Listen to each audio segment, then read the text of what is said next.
Gurur Brahma, Gurur Vishnu, Gurur Devo Maheshwara, Gurureva Param Brahma, Tasmai Shri Gurave Namaha.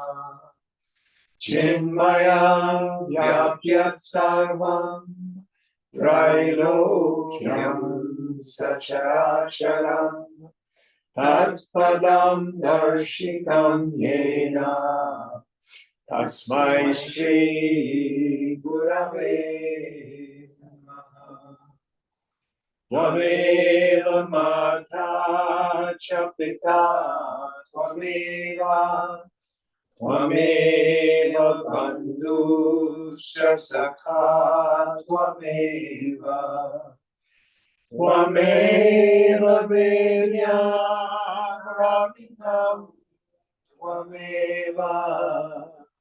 Tvameva Sarvam Mama Deva Deva Tvameva Sarvam Mama Deva Deva.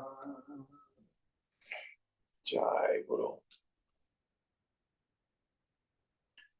Yatha sarvani bhutani pratibhanti sthitani cha yatraivo bhashamam yanti tasmai satyatmane namah. So where are we in our text? Chapter 2, number 27. So we're in the story of Shuka. So again, Shuka has heard the knowledge from his dad, from scriptures. His dad said, yeah, but I don't have peace. I've heard all this before. So his dad says, I'm not sure I can tell you anything more. Go down the road and talk to Janaka. Remember that? Janaka gives him the truth. And the question Shuka is answering is, how has this play of worldly existence arisen? And Shuka says, I've heard this, and it still hasn't given me peace. So what Shuka has is what we call paroksha jnana, indirect knowledge. Brahman is. What he is lacking is aparoksha jnanam. I am. That's a direct experience. So let's continue with our story. Will you help us out? 27. Mark, what was it? Yes, 27. Shubha Shubha Bhyamargam Bhyam Vahanti Vasanasarit Paurushena Prayatnena Yojaniya Shubhopati. Oh, sorry, I read 29. That's all right.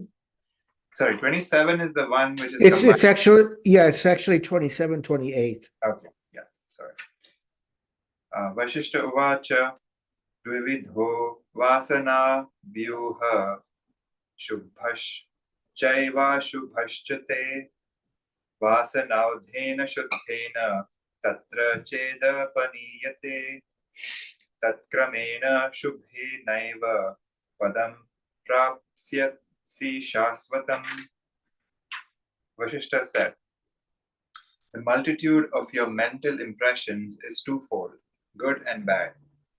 There, if you are carried away by the stream of pure mental impressions, you will in due course reach the eternal abode through those very impressions.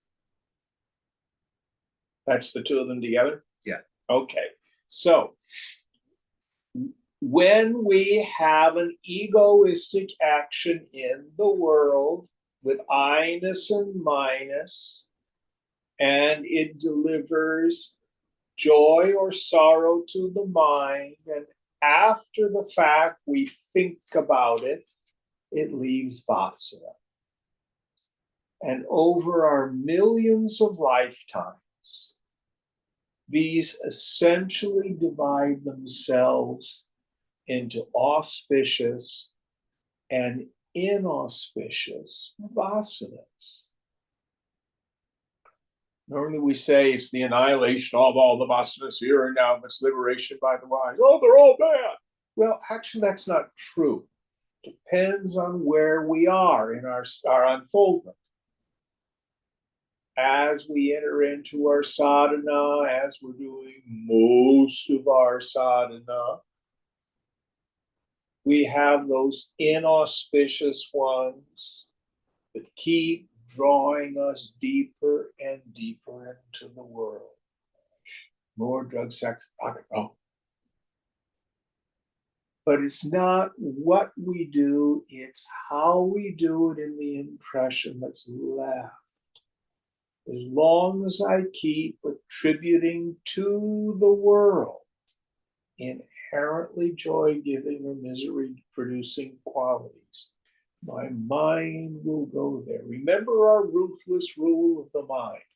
The mind returns to the experience that's given it the greatest joy. And if good sex brings you the greatest joy, that's where you're going to go. If getting approval from others is what brings you the greatest security and joy, that's where you're going to go. Or the opposite. If you have fear of financial insecurity, and all of a sudden your portfolio drops, stock market went down today. That's where you're gonna go. Then we have the auspicious ones. So, for example, Mike, don't you love to go to kirtan and sing with Krishna Das and other people? I do. And it brings you great joy. It does. That's an auspicious desire. That's an auspicious vasana. Wendy, do you like to feed other people? Yes. That's an auspicious vasana because it's seva, it's service. Your new project that you're doing, your coaching venture, does it bring you joy to help other people actualize their potential? Yeah. Yeah. And the way Elon Musk looks at the world. These are auspicious vasanas. In the end, those that are according to the Dharma bring us towards liberation. How many meditation retreats have you guys gone on? Many. More than you can count? That's pretty good. Do you enjoy them? Yeah. Yeah. That's auspicious vasana. That's auspicious vasana. Keep showing up here. Learn to be very your Vedanta from a fat old white guy. God only knows why. I hope it's auspicious vasana. But there are those that lead us into the extroversion of the mind into the world, and those that lead us towards the spiritual life. Now, just because we move away from formal religious activity does not mean we're not pursuing the spiritual life. So, for example, for you, Mike, at one point, I think you thought living in community as a Franciscan would bring you closer to God. Yes. For how long did you do that? 8 years. 8 years. It's a very serious commitment. You took final vows even, didn't you? I did. Yeah. And what did you find out after 8 years? That's a long list. It didn't make me happy. It wasn't what I thought it was going to be, I was disappointed. You were disappointed. So as a practice, it did not seem to lead you closer to God. And then you've done other spiritual practices. Yeah. When we all went to go hear Krishna Das, did that lead you closer to God?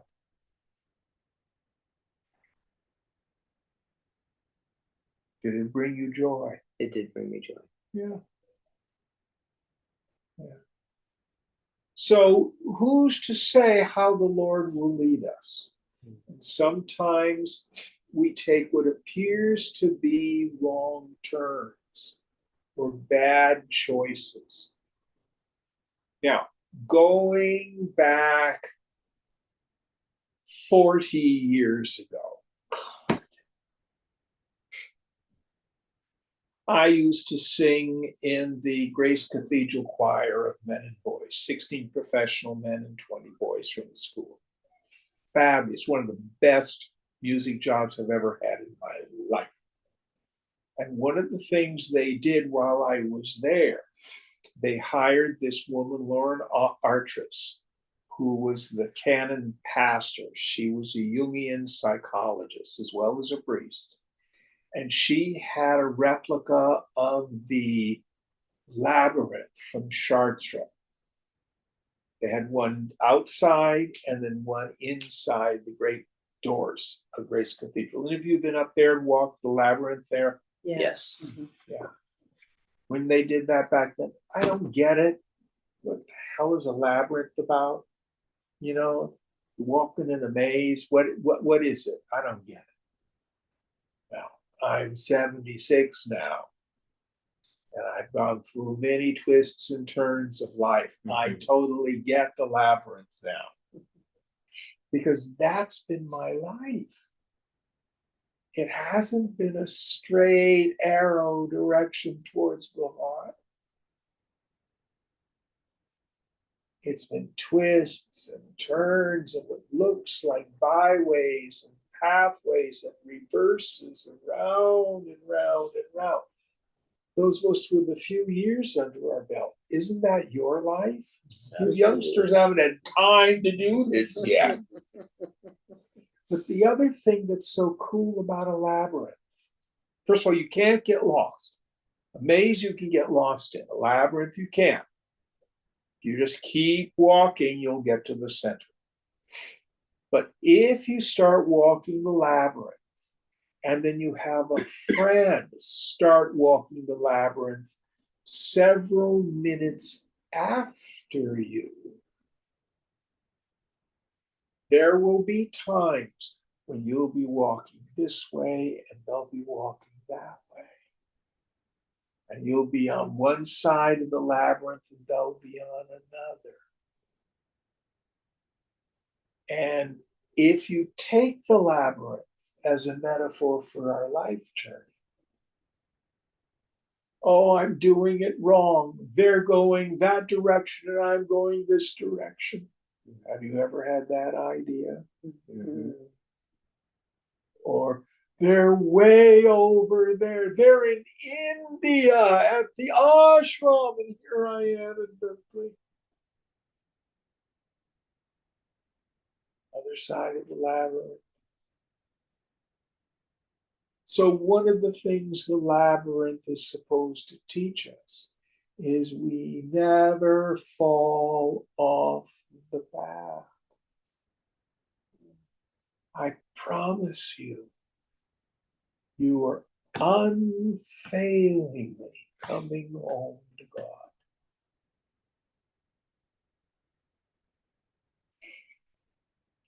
How? If you make a left turn, eventually your suffering will turn you around the other direction. Say again, Mike, why you left the Franciscans? I was not happy. Say it again. I was not happy. Yes. Do you hear that?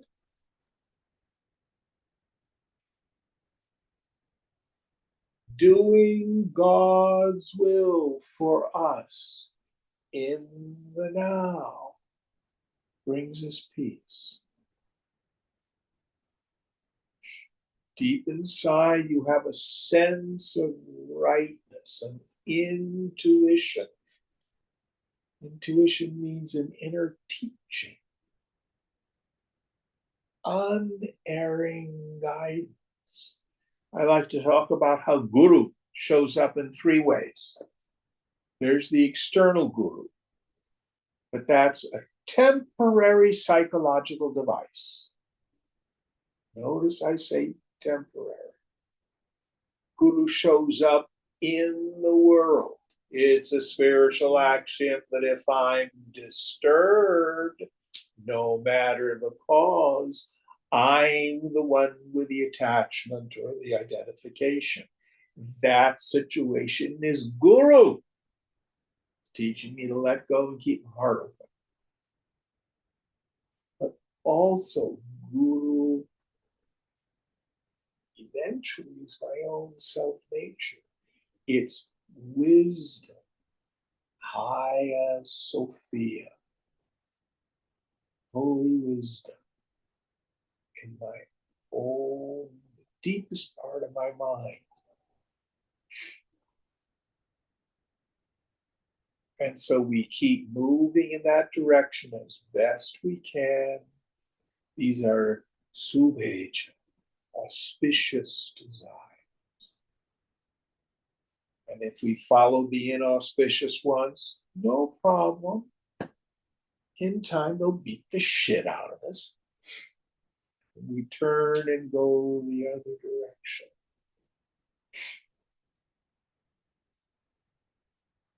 This, by the way, is the mystical meaning of the story of the prodigal son. You all know that story in the Bible? Yes, no? Yes. You guys? No, I don't think so.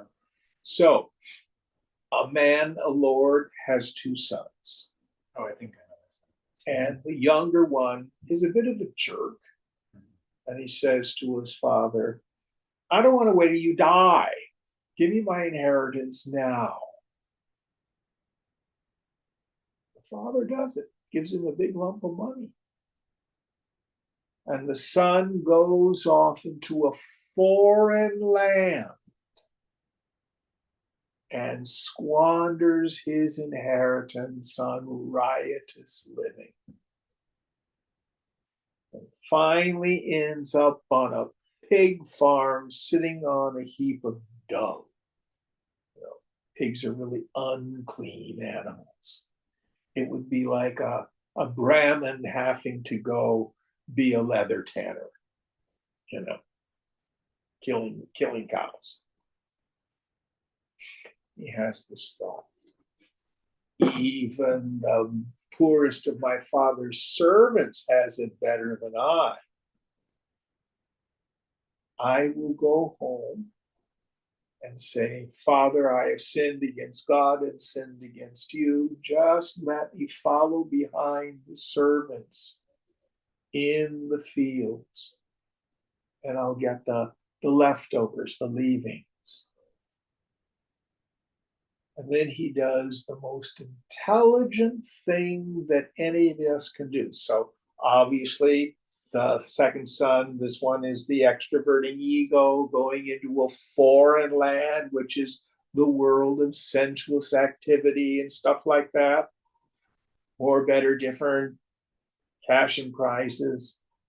And when he squandered his inheritance, meaning the bliss of his own self-nature, when we're sick and tired of being sick and tired, when we've been beaten up, when our heart has been broken, when we've bottomed out, we do what the Christians call metanoia. Metanoia is usually translated as repentance. Is that what you were taught, Mike? Yes. But the meaning in Greek actually means to turn around and go the other direction.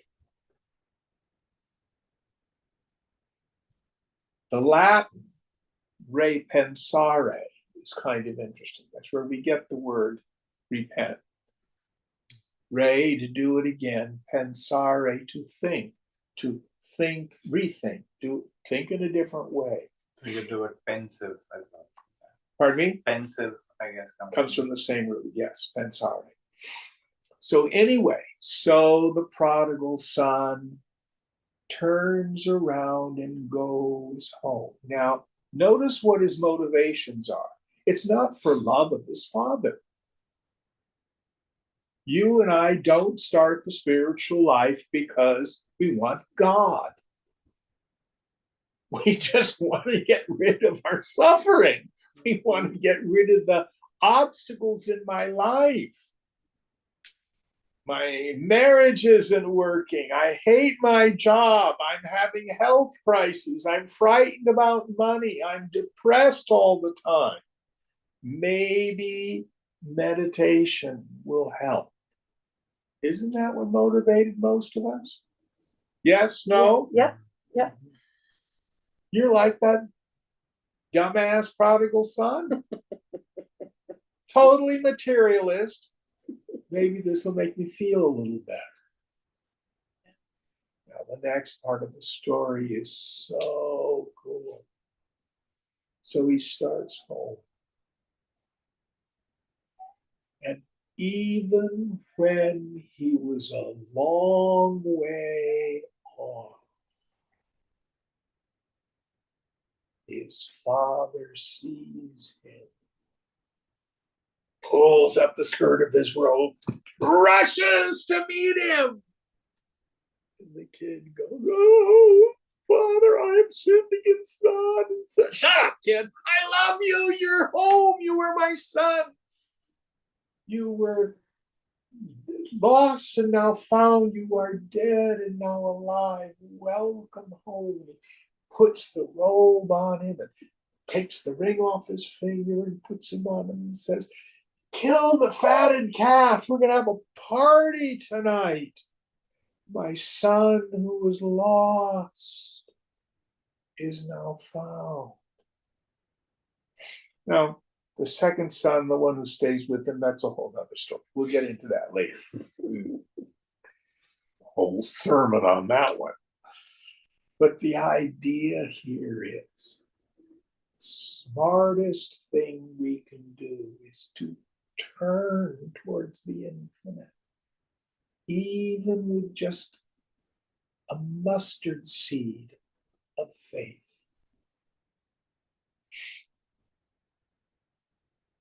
And the infinite Lord comes rushing to meet us.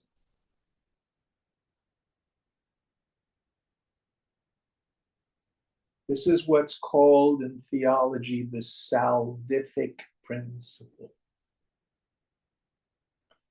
It is the nature of Ishvara to save us from our suffering.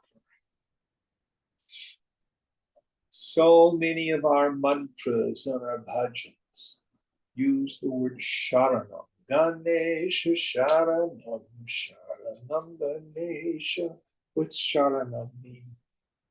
The feet are, I guess, bowing down or like No, shelter. Shelter, harbor. Ganesh, you are my shelter. You are my harbor, a safe port in a storm.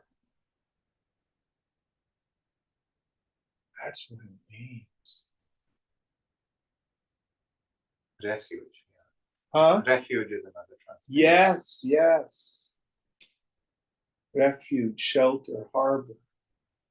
Safe place. Safe place. And so, what's the intelligent thing we can do? Turn.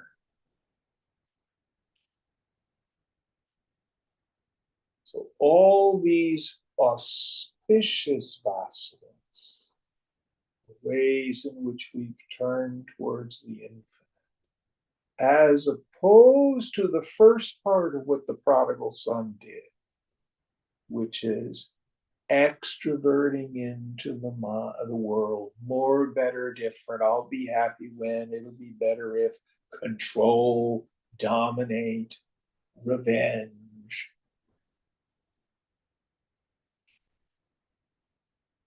Very important principle. Any thoughts on this?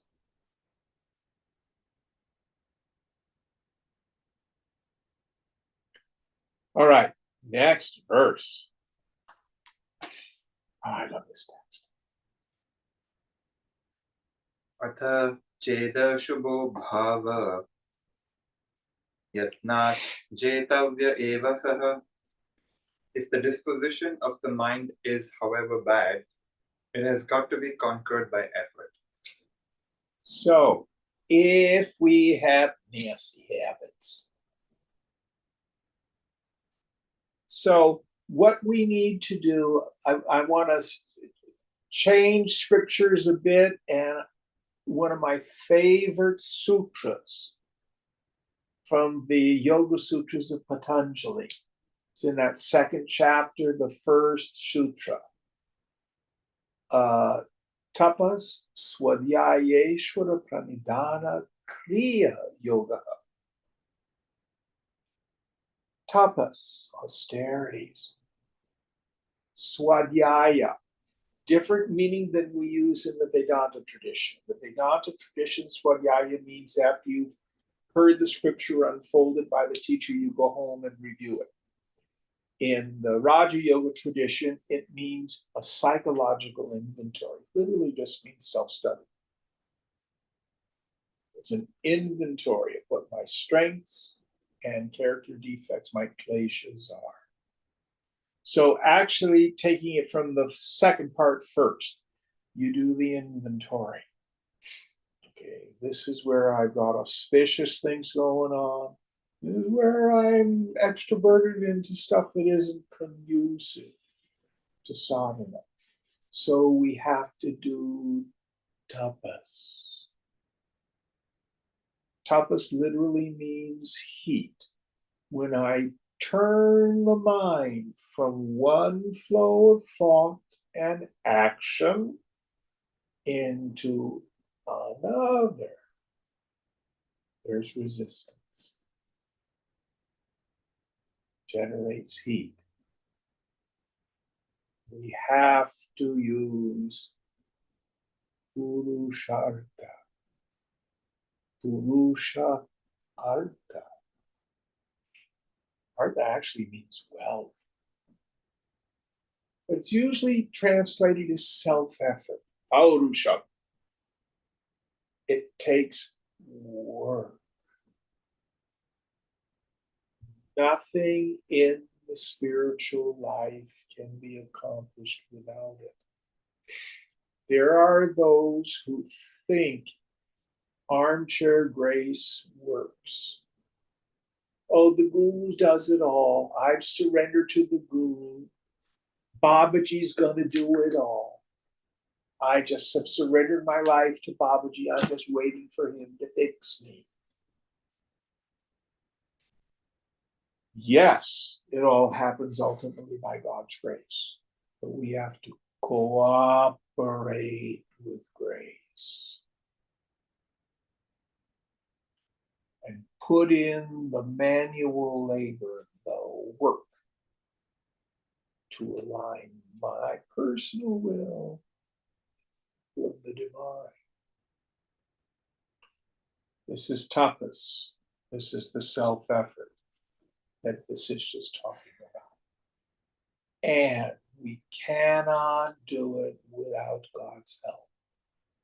So the third part of that, Ishvara Pranidhana.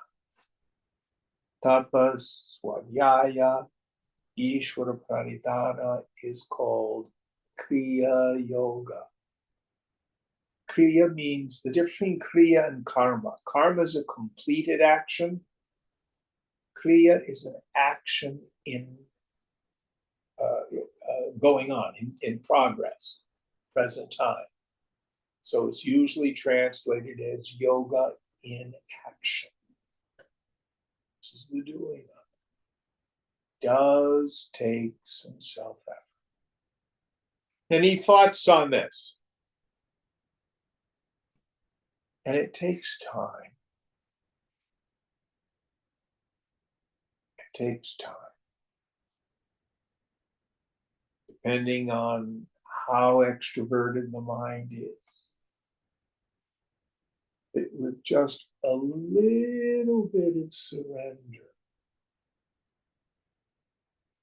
this Ishvara Pranidhana, amazing things can happen rather quickly.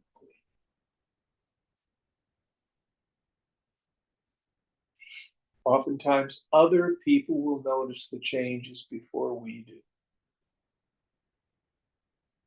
I'm living inside this head. I don't see it so much. But other people say, oh, Jim, you've changed. You've grown so much.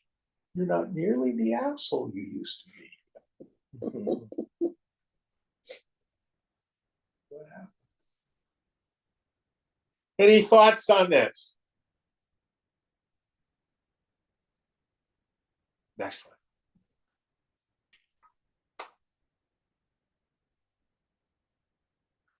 शुभाशुभाभ्यां मार्गाभ्यां वहन्ति वासनासरे पौरुषेण प्रयत्नेन योजनीया शुभे पति. The river of mental impressions flowing through good and bad channels should be directed to the good path created by human effort. Yes. So this is an important enough point that he repeats the idea. So, habit correction. Sometimes it can take a while. But say you have the klesha of being a gossip. Really hard to stop that all at once. But it can be done through practice. Let's say you have the klesha that you lie. I don't lie, I fib. Sometimes I embellish. No, you lie. Work on stopping it. Practicing Satya.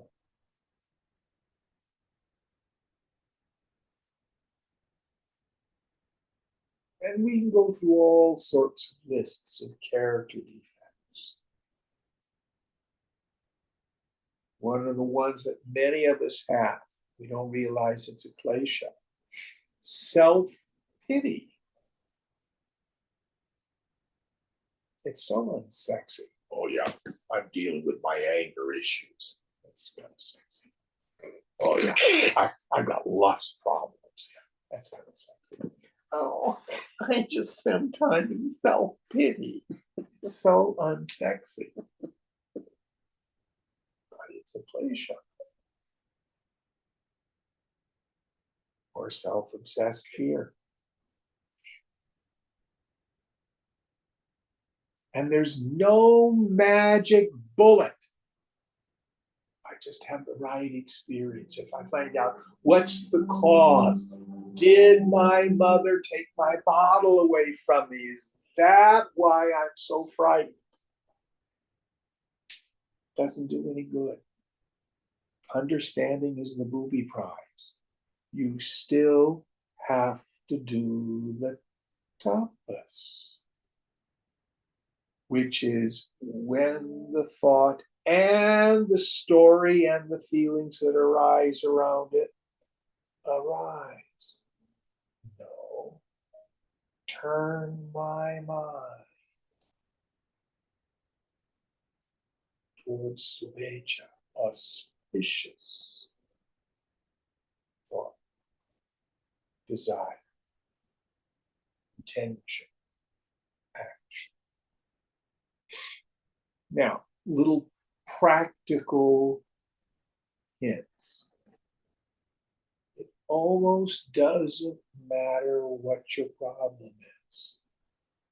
If you're deep in it, go help someone else.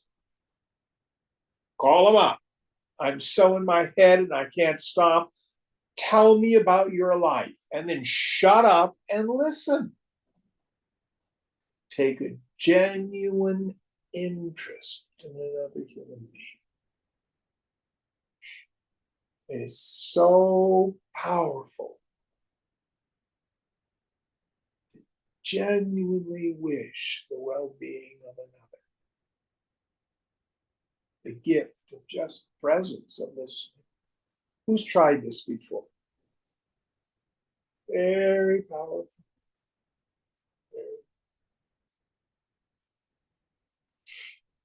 So we have all sorts of lists of what the auspicious thought, feeling, and action are. Subhaj. One of my favorites are the yamas and niyamas from Raja Yoga. A nice little list of 10 things to cultivate. You can go to the Adhikari section from Viveka Chudamani, qualifications of a fit student. Or you can make it really, really simple. Mike, did you ever read The Practice of the Presence by Brother Lawrence? No. Tiny little book. His entire practice was, how would I think, how would I act, how would I feel if the master were right here? For him it was Jesus, but you can pick any form of God. Swamiji were right here. If Ramana Maharshi were right here. Lord Krishna were right here. Jesus were right here. How would you think? How would you feel? How would you act? Practice the presence of God. Practice.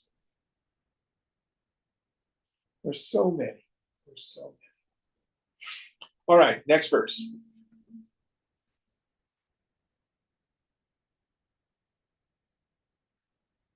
Tata pakvakshayena nunam vijnata vastuna shubhopyasau tvaya tyajyo vasanaudho niradhina.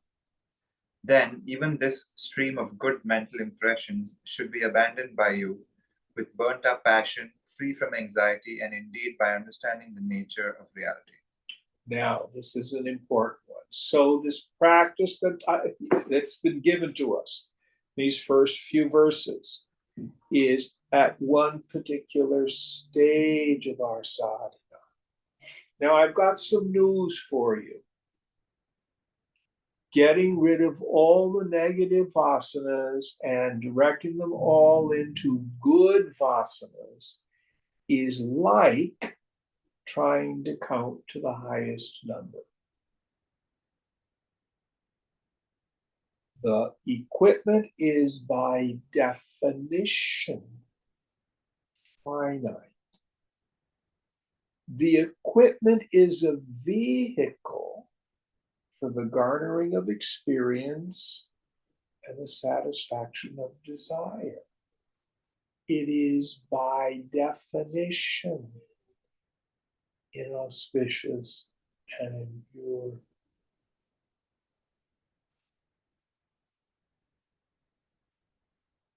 So we get to a relative purity at best. Now we take on a different practice where I give up my attachment to, my identification with even the positive ones. So if you're attached to your religious ritual, if you're attached to your status in the spiritual community, if inside your mind, oh, I'm getting so pure, I wonder if they see my halo glowing.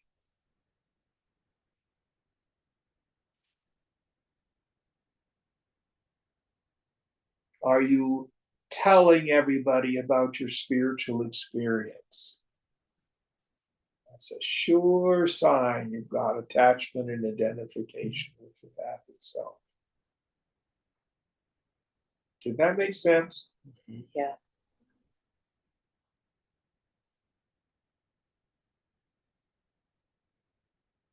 Be the truth.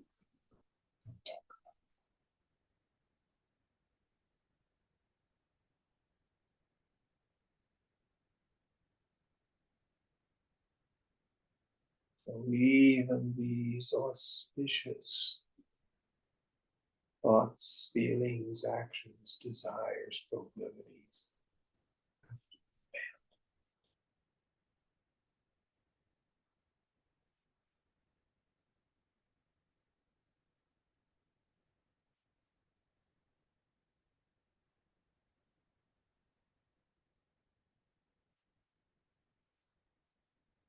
Don't try to be a spiritual person.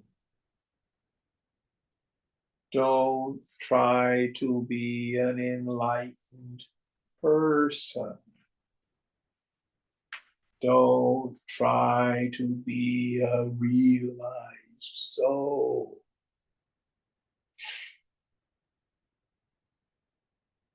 How do I know if that's a problem for me? Because I'm obsessed about the mind states of other people. Oh, I think they're realized. Oh, I don't think they're realized. Oh, they seem to be realized to me. Oh, any of you have that particular thing going on in your head? Now, it's a paradox. One of these auspicious desires is momokshutva. What's momokshutva? The burning desire for liberation. But as we proceed along the path, no, when you started to have these moments when you can drop in, and you notice the nothingness of the ground of being. Now you've got something real with which to work. Don't be a mumukshu, be Brahman.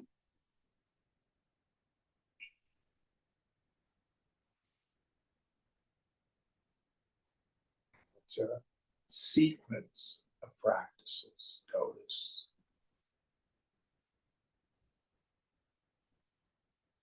Give up the desire for liberation early on. You just rationalize your suffering.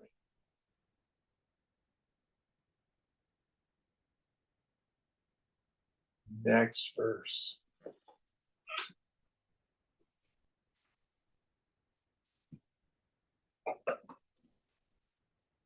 चिदाकाशो विनाशात्मा तस्मात् विष्णुरजायत तस्यापि हृदयां भोजात् परमेष्ठी व्यजायत.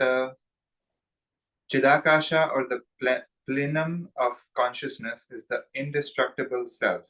From that, Vishnu was born. From the lotus of his heart, Brahma was born. There is a note too. Want me to read the notes? Vishnu, derived from the root pervade, is the second of the trinity of gods, responsible for the preservation of the world, which is accomplished through his various incarnations in this world, like Rama and Krishna. Brahma is the first of the trinity and is the creator who brings out the worlds after a dissolution. So, many times you've heard me use the term Chidakasha, the space of consciousness. He uses the term plenum. Plenum means fullness. But Akasha means either sky or space, literally. Are there other meanings that you can think of? Of which part? Akasha. One of the elements, I suppose. Yeah, ether. Yeah. But, it's space. So it means here the space of pure awareness. Now, it isn't empty. It has no thing, but it's not nothing. It's full. Pura. This is the nature of the self. In the space between your thoughts, introvert the attentive faculty. Notice who you are.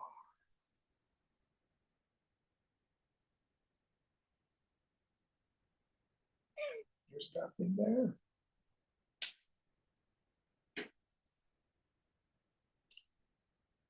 That space of pure awareness.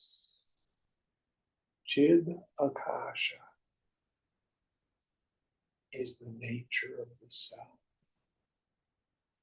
Now, I'm going to parse the Brahma and Vishnu a little differently. So Brahma, masculine noun ending in A, first member of the Trinity. Vishnu, second member of the Trinity. Rudra or Shiva, the third. Brahma's the creator, means the origination of thought. Vishnu, the preserver, means the capacity to sustain an idea or an intention. Rudra or Shiva is the dissolution or the destruction. So every thought in our minds comes out of the unconscious pure awareness, exists for a while, and then disappears. Now, I do not know if this is still true, but Swamiji used to say, there's only one temple in India to the god Brahma. Yeah, that's true. It's still true. Why is there only one temple to Brahma? Because nobody has any problem coming up with thoughts. Sustaining them, a little more difficult. Oh God, getting rid of them? That's Lord Shiva. Help me.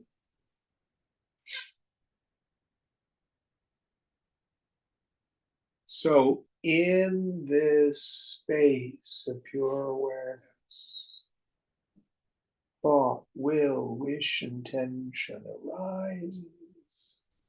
It exists, and then it dissolves. As do all forms, gross and subtle, macrocosmically and microcosmically. But to me, the import of this verse, his first introduction. What is my nature? I'm not a little ball with wings. I'm not a flame the size of the thumb in the heart.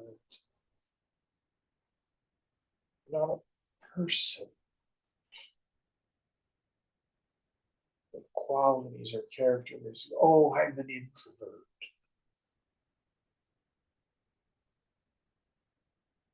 Oh, I have, codependent tendencies. All this is stuff about your behavior in the mind. It's not true about yourself. Who are you?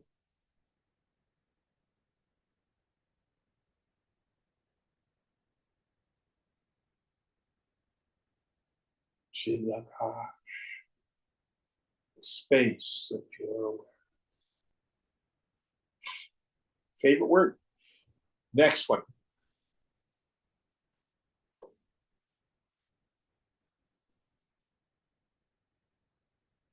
Sasrishtva sakalam sargam nanavyasana sankulam jagama karunamisha putra dukkhat pitata yatha.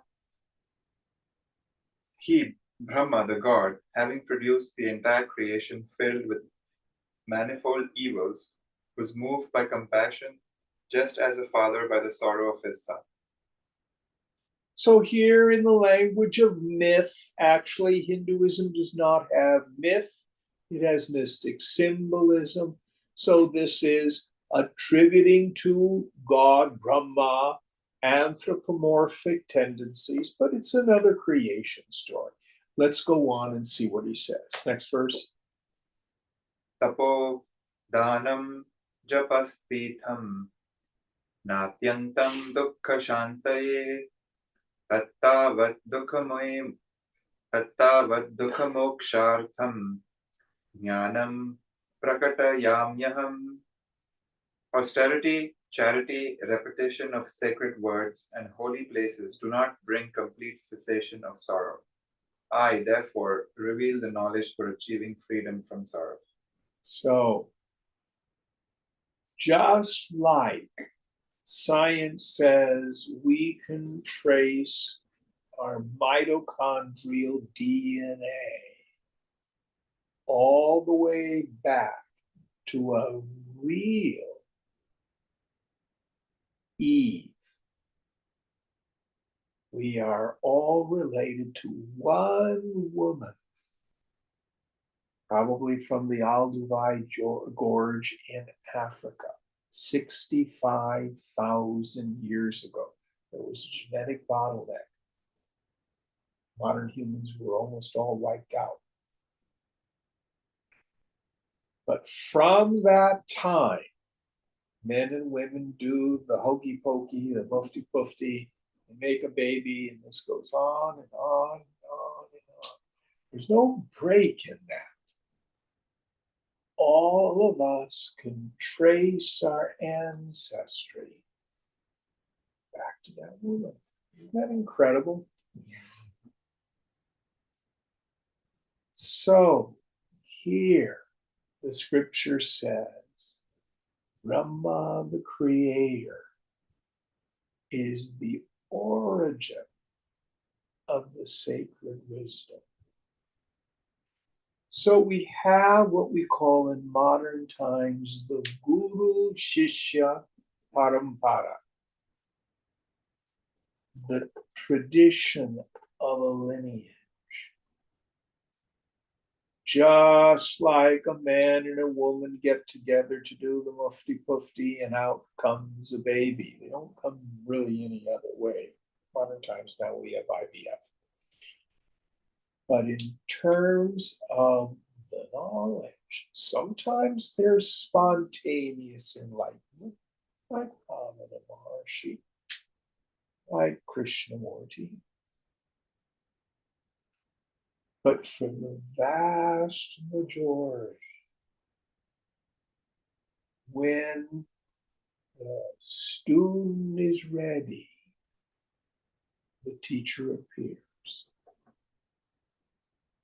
We have this marvelous dance. Let's get rid of all the bullshit. Let me show you what it's all really about. Let's cut to the heart of the matter. And hopefully, some of those students, when they're rooted in this knowledge, will pass on.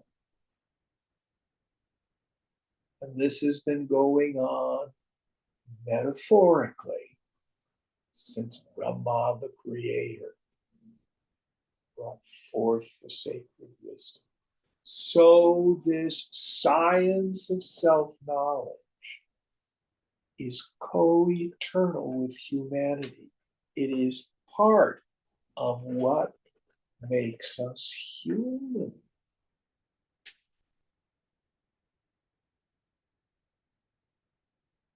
Very cool when you think about it.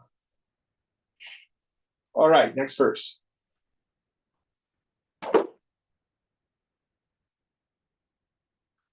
Iti sanchitya srishtva mam manasa prokta vasanau gaccha bharatavarsham tvam Lokanugraha hetuna. Thus contemplating and creating me by his mind, he said, you go to the land of Bharata with the object of favoring the world. So here he gives this mission statement to Vasishtha to go and save the world. Bharat is actually the name of India. It is. It is. What Indians call India, not the Brits.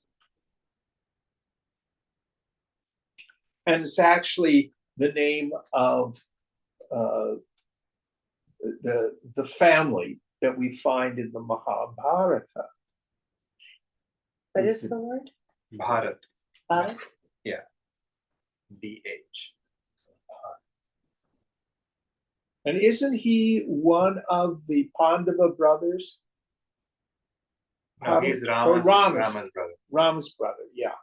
That's Bharat actually. This is long day. Bharat.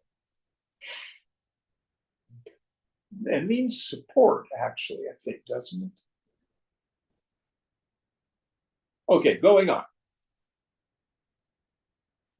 Tatra kriyakanda paraha tvaya putra mahadhiyaha upadeshya kriyakanda kramena kramashalina. There in the land of Bharata, son, the wise ones who consider the ritualistic portion of the scriptures as the highest should be taught by you, endowed with the requisite grasp in the regular course of ritualistic sections. So again, we have what we call the Paramakanda section of the highest wisdom in the Vedas. And then we have the Upanishads, the Jnanakanda, the highest knowledge. So here, Brahmaji, the creator, tells Vasishtha, teach them both. Why? The ritual portion is what we do to purify the head and the heart so that the mind will turn within and start the journey back. Going on.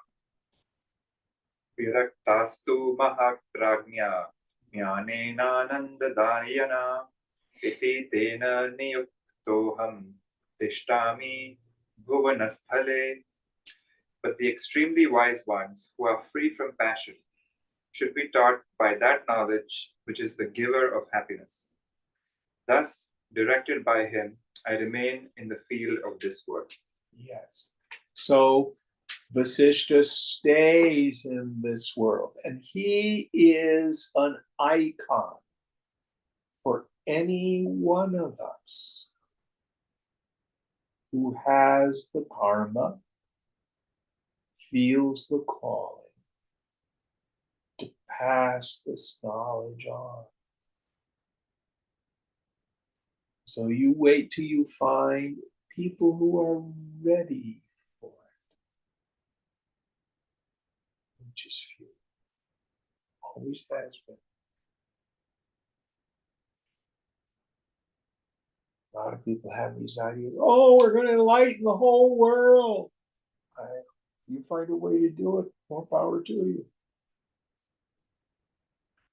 My experiences throughout human history, the number of people who want this and whose minds are subtle enough for it, they're few.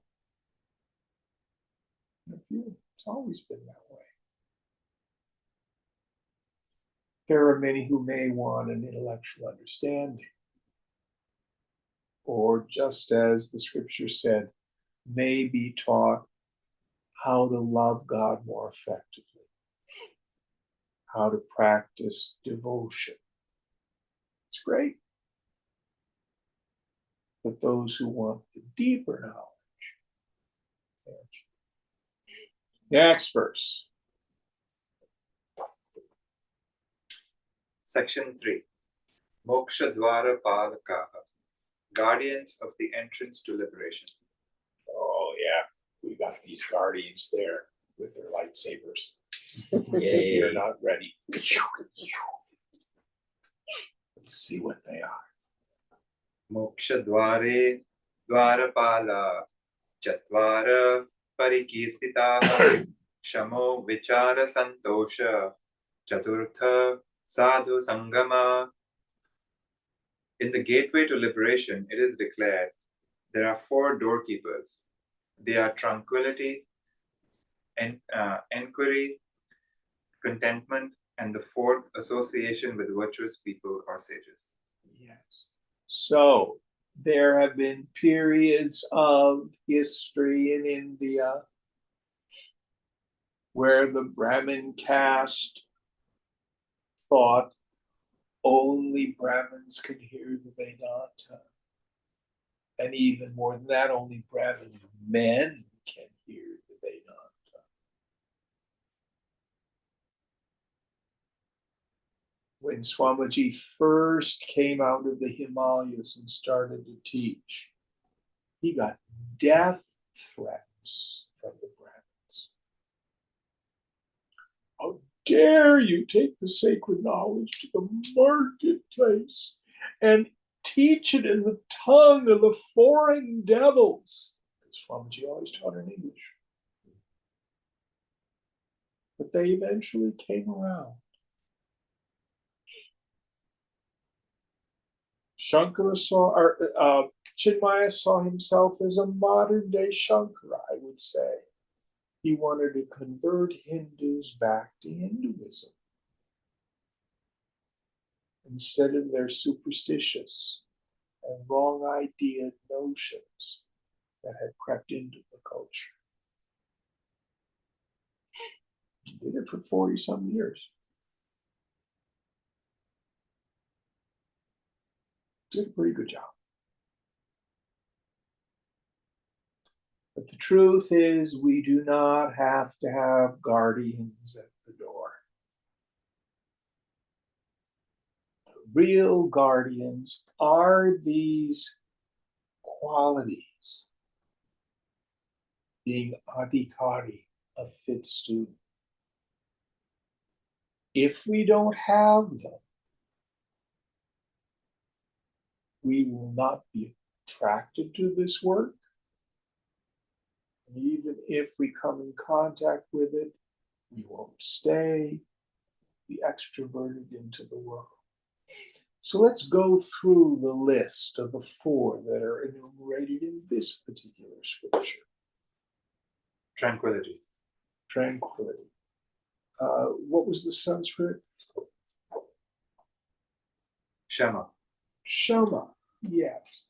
So Shankara defines it as that peaceful state of mind when it rests in steady contemplation of the goal after having again and again detached itself from the chaos of the sense objects with steady observation of their defects.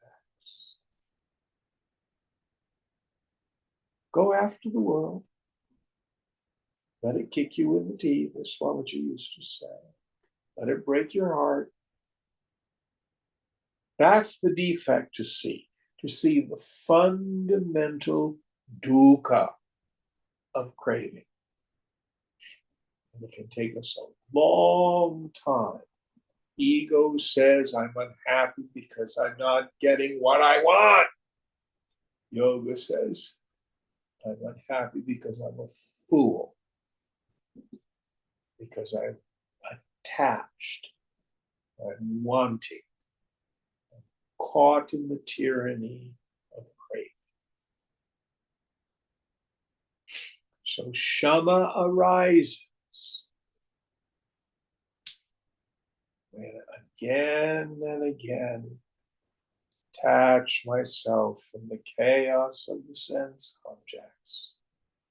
And I see how my craving itself is my suffering.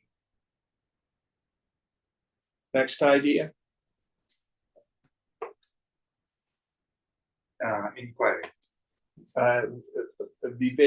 Vichara. Vichara, yes. So the capacity to intelligently inquire. We want to get rid of superstitious belief. We want to inquire into what's really going on. Of course, the root inquiry we want to get is Atma Vichara, inquiry into the nature of the self. I'm not the body. I'm not the prana. I'm not the mind. I'm not the intellect. I'm not even the ego sense. Koham. Who am I? Sakshi, witness. Chidakash, the space of pure awareness.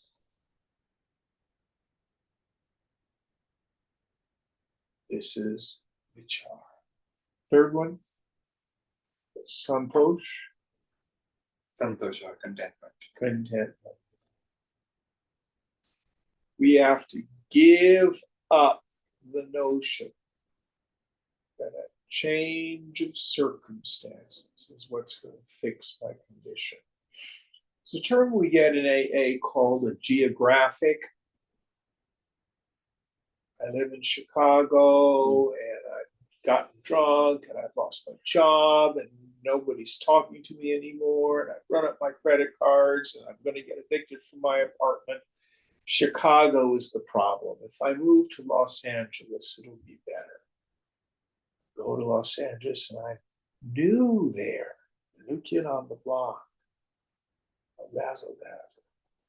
But what happens? We take our minds with us. And in a period of time, there it is all over again. So if my mind is telling me it's my job, it's my house, it's my relationship. If only all these things were different. You could, the list could go on and on and on. But yoga says you need nothing to change, to be at peace. You gotta do is let go. Then do your best.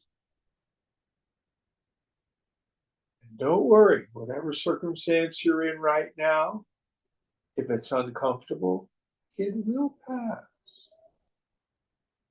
Really like what's going on right now? Don't worry, it will pass.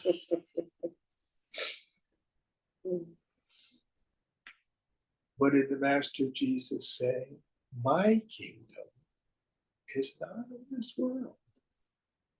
I am in the world, but not of it.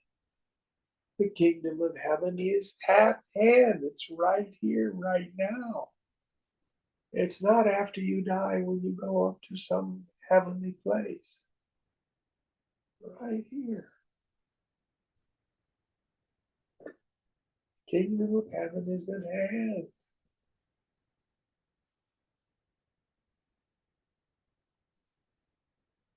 And the last one, Sadhu Sangha. sadhu sangha. So the root cause of liberation is association with the wise. When we have the great punya, the good fortune to meet a woman of knowledge or a man of knowledge who can show us the awakened state of mind, oh, things will very quickly. If we don't have that great privilege, keep holy company.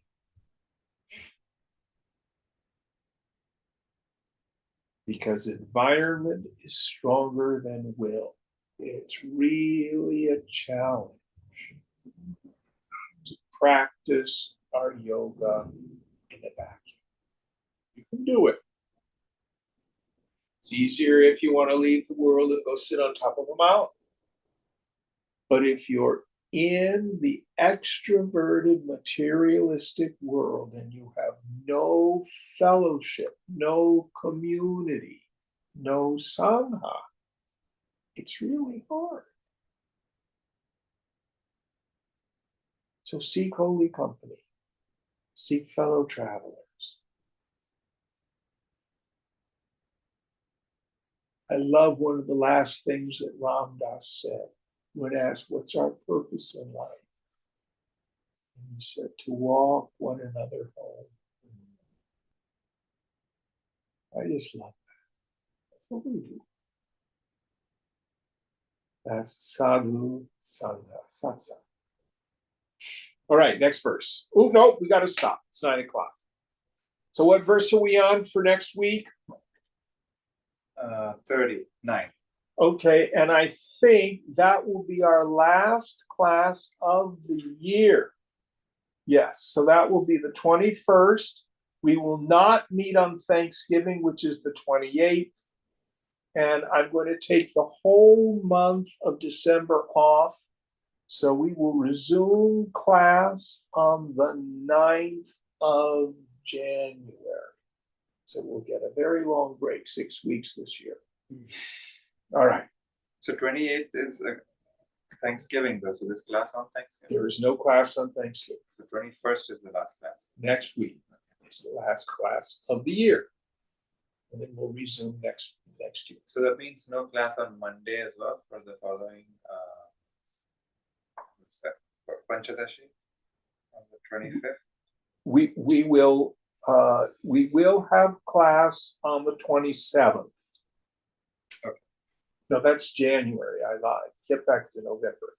On the 25th, yes. We will have class on Monday, the 25th. But we will not have class on the 28th. You leave on the 20th, correct?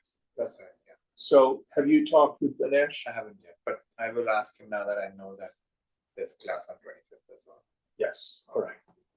Om Purnamada Purnamidam Purnat Purnamudachyate Purnasya Purnamadaya Purnameva Shishyate.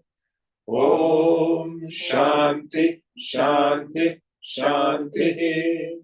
Hari Om Sri Guru Pyo Namaha.